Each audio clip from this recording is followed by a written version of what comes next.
Well, hello and welcome to another of this OMG fishing fly tying seminar. Today we are going to keep it simple and learn to tie. Probably one of the most versatile flies other than the woolly bugger is the Clouser Minnow. Now this fly is, it's a good, I shouldn't say it's a good fly, it's a great fly. I'm on a debate with a friend of mine as to, which one do we find to be a better fly for bass as a go-to, that start out fly. When you get to a river, what are you going to put on first? And he says, well, I'm going to go with the Clouser because likes the way it sits in the water, and I can't say I can argue with that. This is a wonderful fly. You tie it on just a standard streamer hook. I'm going to tie it on to, actually, I think 2 or 3 different types of hooks. I got a streamer hook here. I'm going to tie it in a size 2 hook, 5XL length. I like having a longer shaft on these on some instances. I'm going to tie it onto a saltwater big game Mustad hook, and I'm also going to tie it onto a stinger hook. And I'm just going to, they all have different gaps or gapes between where the hook point is and the shaft of the hook, and they all kind of play out a little bit differently.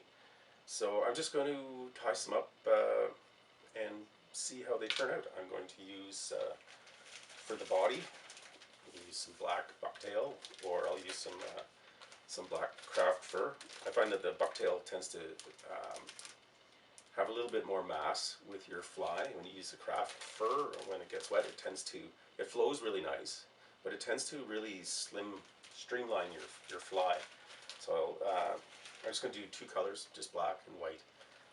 So again, bucktail, craft fur. Dumbbell eyes. Now you can use whatever size of a dumbbell eye you want, whatever you're comfortable with, however deep you think you're going to end up going. And you can get dumbbell eyes with eyes actually pre-painted on them, or you can just go with plain and simple lead, and then you can come back in afterwards if you want. Throw a little bit of white on there with a little black dot. Presto, you've got an eyeball for it. I think I'm going to probably use the bigger dumbbell eyes for this, just simply because my hooks are a little bit bigger. This one I have here in the vise, it's pretty simple. It's a thin little streamer, and it's just brown, natural brown bucktail and white, and very minimal on the amount of material that's in this. It's got a bit of crystal flash in there, which I'll add to these as well, just to dress it up a little bit. So hang tight, and we'll get one of these into the vise and we'll get going with it. Now, one of the things that I really do like about this fly is the simplicity of it. It is it's easy to tie, and it's a very effective fly. I'm just trying to squish the barbs off of this here a little bit because I don't need them pinching my fingers as I'm going. That's probably alright. So there is definitely a right way and a wrong way to tie this fly, and it all starts with the very first thing you do to it, and that is when you put the barbells on. Because if you happen to put the barbells on the wrong way, your fly will sit differently in the water. So I'm just going to put a base down.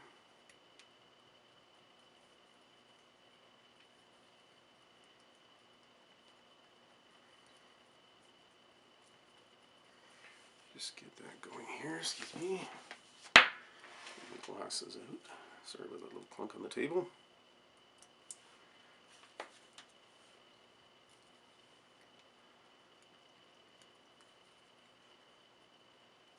Find with these saltwater hooks here, I think they sometimes call them big game hooks, is you got to get a bit of a base down here or things really start to slip around on it. So the idea is to have that the barbell eyes located on the bend side, not the hook side. So if you put it down here, that's not where you want to go. You want them up here. And the reason is, if you have it here, it sits in the water like this with hook up. If you take the barbell, you put it on the other side, it flips it, and your hook rides like that. It won't really change the way that your fly works, I don't think.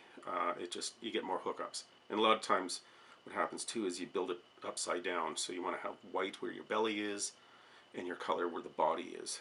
At least that's how I tend to try and set these things up. So we're going to go, we'll put the barbell or dumbbell eyes, or whatever you want to call it, on here. And you don't want to stick them right up tight. If you put them too far up on your hook, then you don't get a head on your fly like you want. So you just want to get that on there, make sure it's straight. Take a look at that. Alright, let's just zip that down there. And if you want, you can use a bit of glue. Glue that down.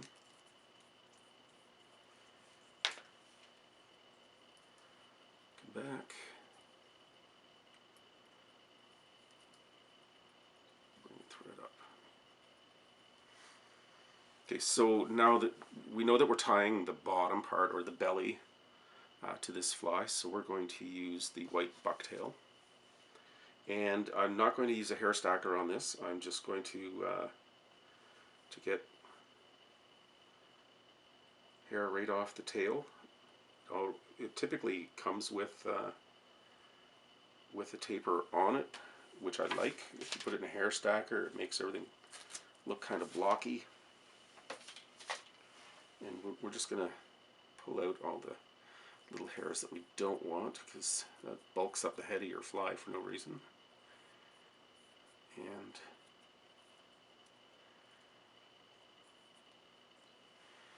so we'll look at, you know, getting a decent body on here. And I think that that's probably good. Right here. I'm going to cut some of that off. Get rid of some of these wonky hairs. I'll cut it off just to make it easier to tie in.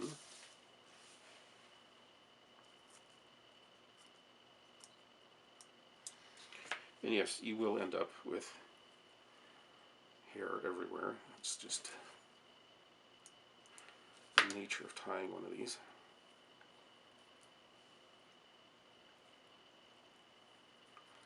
I'm just going to bring that on. Put that hair in there. I'll bring it over the eye.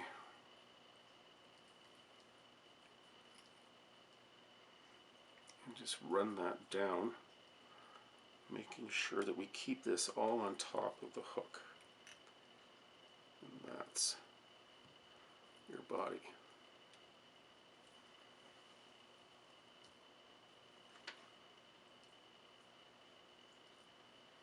And this is a good time where you can pull out some of the less ruly hairs, because it's nice if you can get this just to be really well laid on. I'm just going to loosen that up a little bit and then really cinch that down here.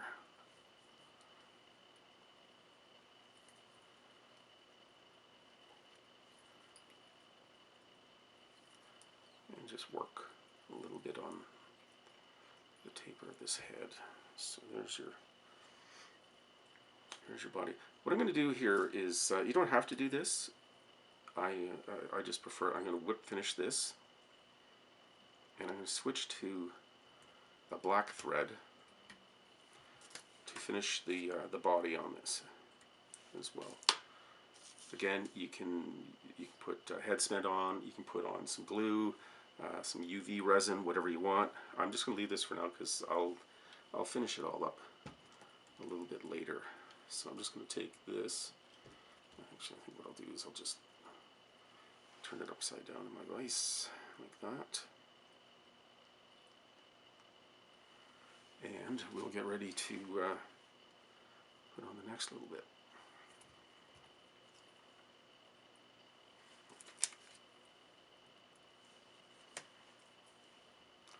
It's always good to have a little garbage bag or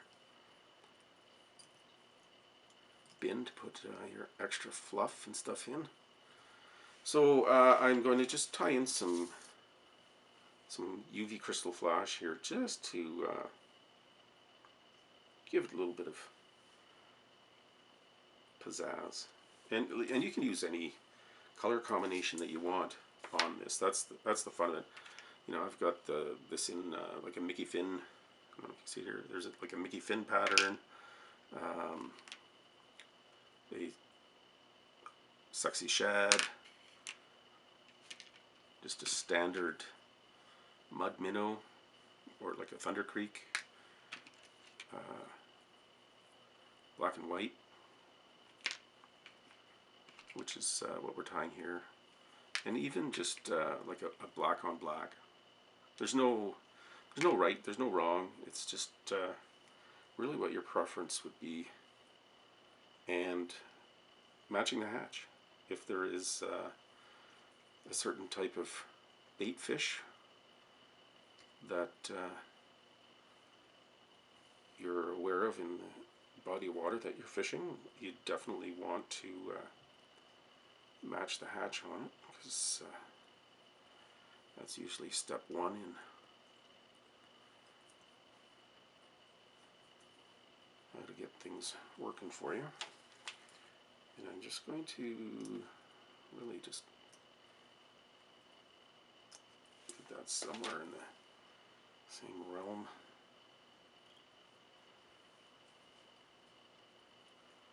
The other stuff. Just leave that sit there, and then we're just going to come in now with some black bucktail. So we'll try and match what's there. If there's any excessively long hairs, we'll pull those out as well.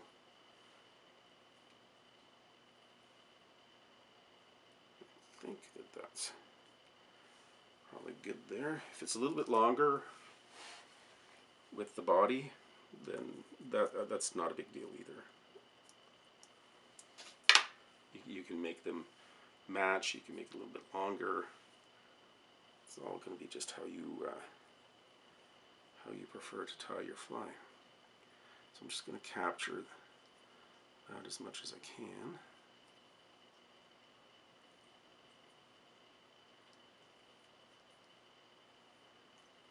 Get some loose wraps so that it doesn't splay everywhere. And then I'm going to just tighten that down. Trim off some of these little nose hairs here, just to clean that up a little bit.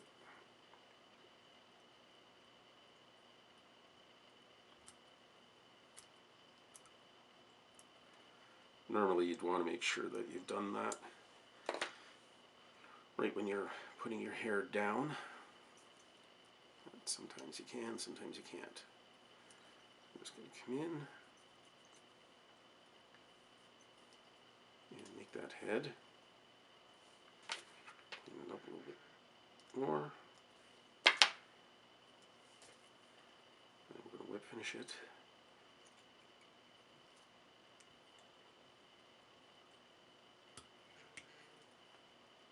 We'll whip finish this one, I think, twice.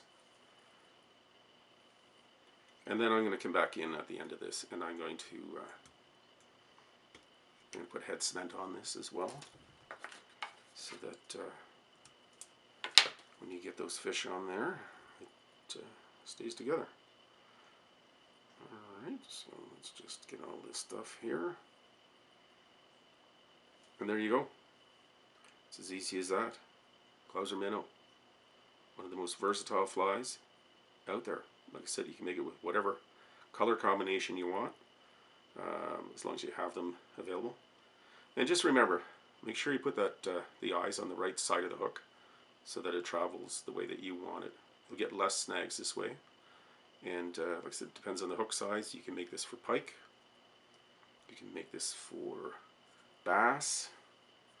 You can make this for trout. Match the hatch.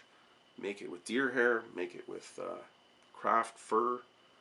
You could make it with marabou if you wanted. Might look a little weird and float a little weird, but I find that this is the way to go. So there we have them, and easy peasy. Not much going on with this fly. Very effective fly, and try one out. I guarantee that this will catch you fish. Well, I can't really guarantee that. That depends on you, but it is a good fly. And like I said, if you want any of these tied, let me know. You can get in touch with me, and I could tie some up for you. And just get out there, fish, enjoy yourself. Remember, practice CPR, catch, photo, release, and take a kid fishing. Enjoy yourself and take care. If you like this video, give me a thumbs up, subscribe, that'd be great. Leave some comments too. If there's another fly that you've been interested in, want me to tie it, let me know. I'll be more than happy to help you out on that. Take care. Bye-bye.